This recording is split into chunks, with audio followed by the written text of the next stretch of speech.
I have been toying with this for time. Why is it when I'm trying to do what I'm supposed to do that there's resistance? Let me know if you've ever experienced that. Have you ever experienced resistance? You know, you've got a goal. You want to lose weight. You're trying to be a better person. You want to be a better man. You're trying to be a better sister, better brother, better husband. And you're kind of working it. You're putting in what you know you need to put in. You're doing what you read in a book or what you watched in the movie, you know? You're trying your best. Oh my goodness. It may not be the best, you know, of your prime years that you haven't reached yet, or maybe of your heyday, but right now, for what you've got and for what you can, you're putting it in. Guys, this is Ezekiel Diligence. I'm here today on here because we got a challenge.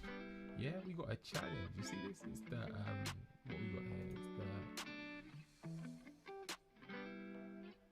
the 30-day challenge. I don't know if you guys are seeing that. Guys, it's the 30-day challenge, and look at this. 30 days. 30 days.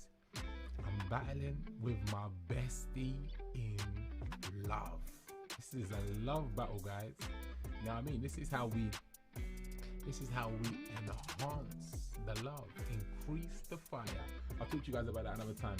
But basically what I wanted to talk to you guys about today, yesterday I managed to squeeze a video in after all the resistance. Today I want to talk to you guys about five steps to better thinking.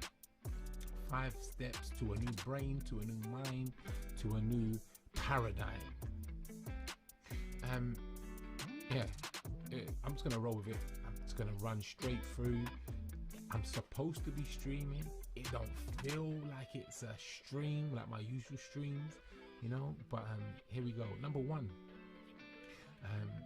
this is honesty. We need to be honest. One of the big challenges we find in relationships, one of the massive challenges we find when we're trying to excel, reach the next level, is this deception that we've grown with, this idea that we are more than we are, or that we're better than we are in this very moment. You know, the Bible has this phrase, and it tells us that every man, it says, thinks he's right. This is all of mankind, thinks he's right in his own eyes. And this is key. This is real key. All of us are biased to ourselves. Like, you might say, no, I'm not. But the reality is we all have a bias, this bias mindset, this bias ideal that we are giving our best. We're doing the most that we can. We're making an effort. We're trying. You know, that phrase that I always hear, or that we've all used probably in time past, is I'm running late. You know, you call and you say, please forgive me, I'm running late. You know, if you were really running, I heard a man say once, you won't be late. You would not be late. You'd be on time. In fact, you'd be early. And that is a picture of us when we're on this journey, you know, kind of trying to get something new, trying to move to something new. We're not honest. We're not honest. We paint the picture in a way that best accentuates us. You only need to look at Instagram today. Instagram, we've got this whole platform that is perpetuated.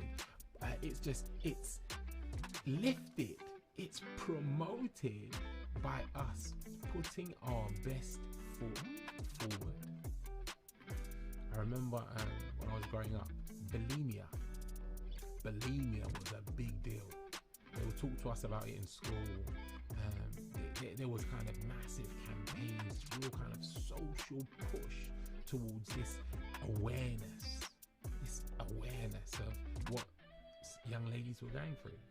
Eating food. I remember watching this video, this documentary, and this girl would eat and eat and eat, like till she was physically kind of stuffed, and then she'd find, you know, a bin or some place, go to the toilet, and she'd force her fingers down her throat and she'd vomit up everything she'd eaten. And it's crazy because that whole saga was kind of fueled by mass media.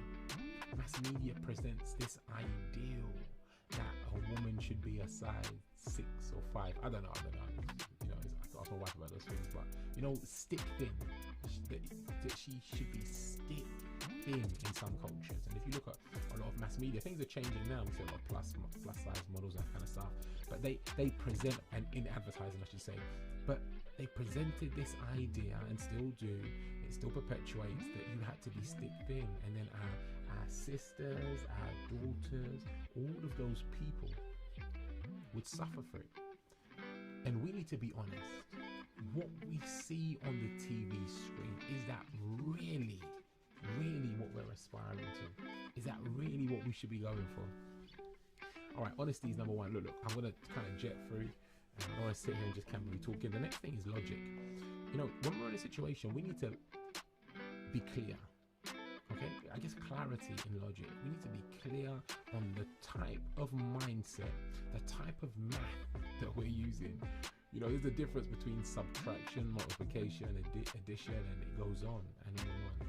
You get to, you know, trigonometry and all those other lovely different types of math.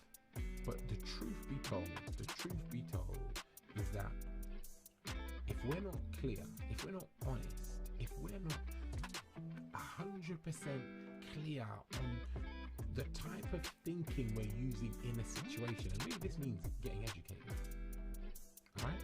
If our decisions are based on one thing or another, our past, our history, if our decisions are based on our emotion, if our decisions are based on our friends or our community group, we need to know that. And you see how these tie together?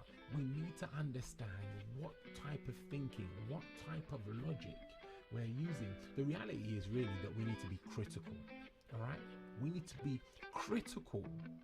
We need to gain clarity on our logic. So if you're trying to lose weight, if you're trying to build muscle, if you're trying to pivot into a new career right about now, if you're trying to be a better parent, a better father, a better brother, a better husband, if you're making an effort right now to do something, you need to be honest about the approach that you're using. And you need to discern. So you need to understand what you do well, what you've not done well. This is really key. What perspective, what logic, what mindset are you using? All right? A lot of us see these kind of movies, like, you know, I had a conversation 2 days ago about, you know, does art imitate life or life imitate art? You know, the old paradox. And this is really a powerful perspective, because much of life today is merely an imitation of art. They see things on the big screen and they attempt to follow through, to duplicate. And I've touched on this before in the past, and my mind always gravitates to that game I used to play as a boy, Lemmings. You know, Lemmings would always follow the lead, the one who was in front. And wherever that lemming at the front would go, the rest would go. If he walked into a wall, they'd walk into a wall. If he fell into a ditch, they'd fall into a ditch. And having this clarity of logic, being honest and saying, you know what, I'm following A or I'm following B. This really helps us. It really helps us to improve, to enhance the level of our thinking. What is my thinking based on? What logic am I using? Am I really taking steps that can benefit me, that can benefit others, or not? This is really key. This is really key, guys. And the first thing I wanted to look at, just in terms of this idea of better thinking, this idea of taking steps towards better thinking, is to really weigh your emotions. Some of us are extremely emotional individuals, and some of us find ourselves on the complete opposite side of the spectrum. We're not emotional. Excuse me, we're not as emotional as everyone else. We're kind of on that more, on the lesser side of that spectrum, you know. So it's not everything's emotional, it's all regimented, it's all logical, it's all calculated, it's methodical. And it's important that we weigh how much emotion we are implementing in said thinking, in said thought process, in said decision making process. What are you doing emotionally? Where do you sit in the scale of emotional intelligence? Can you go through something that's highly emotional that many people would kind of react to in a manner that's somewhat more calculated? Or are you on the totally other side of it? Do you just kind of let rip? Is it logic or is it emotion?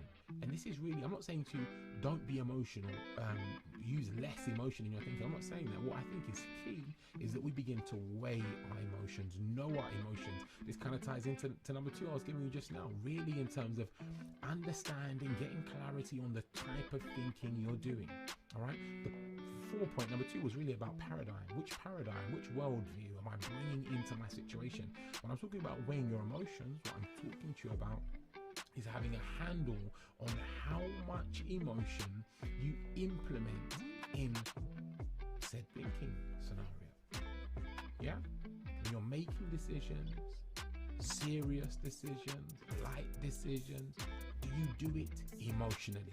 And if so, to what degree? I think we all have a degree of emotion that contributes to our thinking. So what I'm saying is, how much emotion are you implementing? How much emotion are you implementing in your decision-making process? Guys, listen, if you listen to what I'm saying, if you evaluate these things for your own self, your own situation, this will benefit you. You will wake up tomorrow, and if you take in 1 or 2 of these, your thinking will move up a notch. I'm telling you this now, seriously.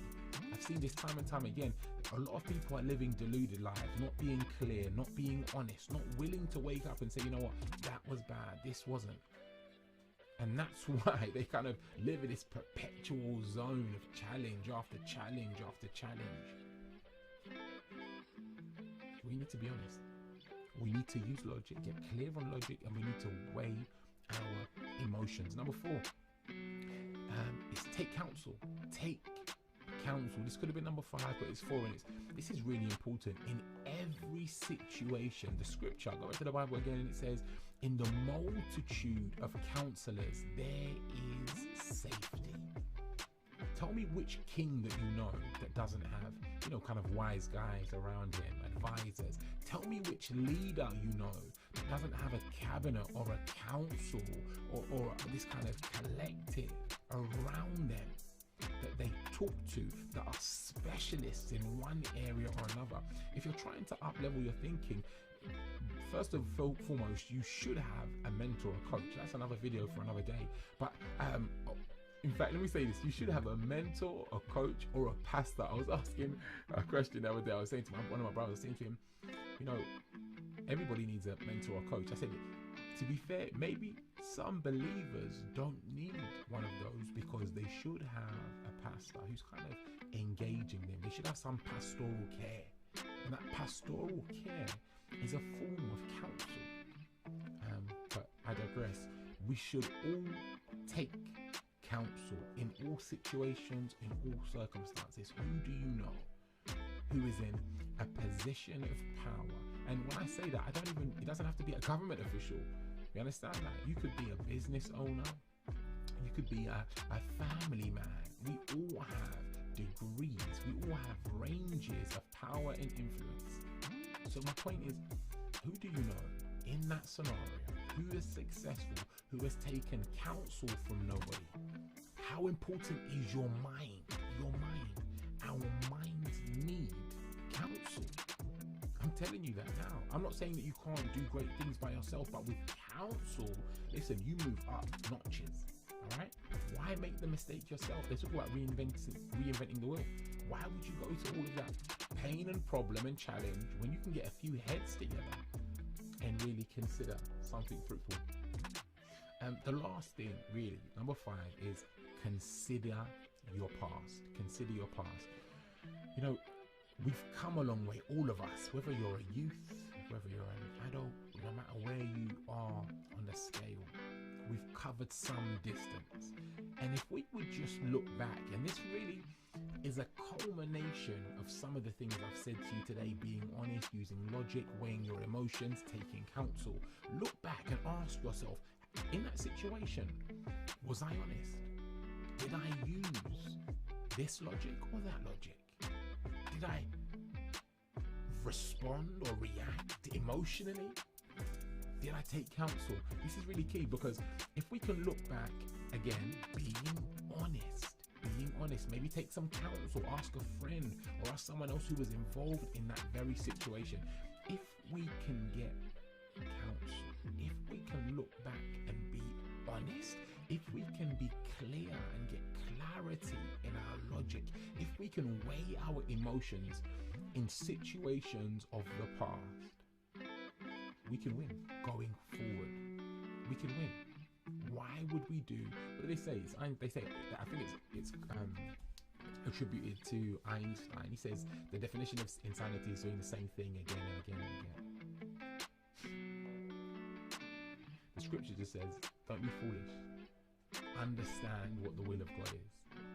Understanding God is the opposite of foolish. God talks to us about much of what I'm speaking to you about today. He talks to us about wisdom, insight, clarity.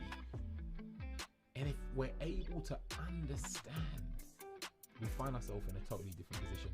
And a bonus for you, I guess. I'll check this one out for you.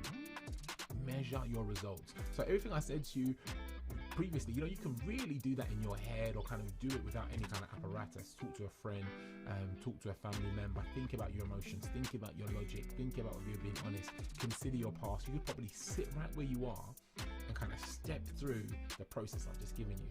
But what takes it from the inside of your head and brings it to kind of the tangible realm is you take a pencil and a blank sheet of paper and measure your results. Everyone should have a journal. Hopefully you've got a journal. But you kind of take a plain sheet today and you kind of make a note. Those 5 points. And you make a consideration. You step forward 2 or 3 days. You step forward 2 or 3 weeks. And you come back to that piece of paper and you evaluate situations and see where you are. Look guys, this has been Ezekiel Diligence. I didn't even mean for this to be a long video. I just wanted to talk about 5 ways that we can improve our thinking, take our thinking to the next level. 30 days,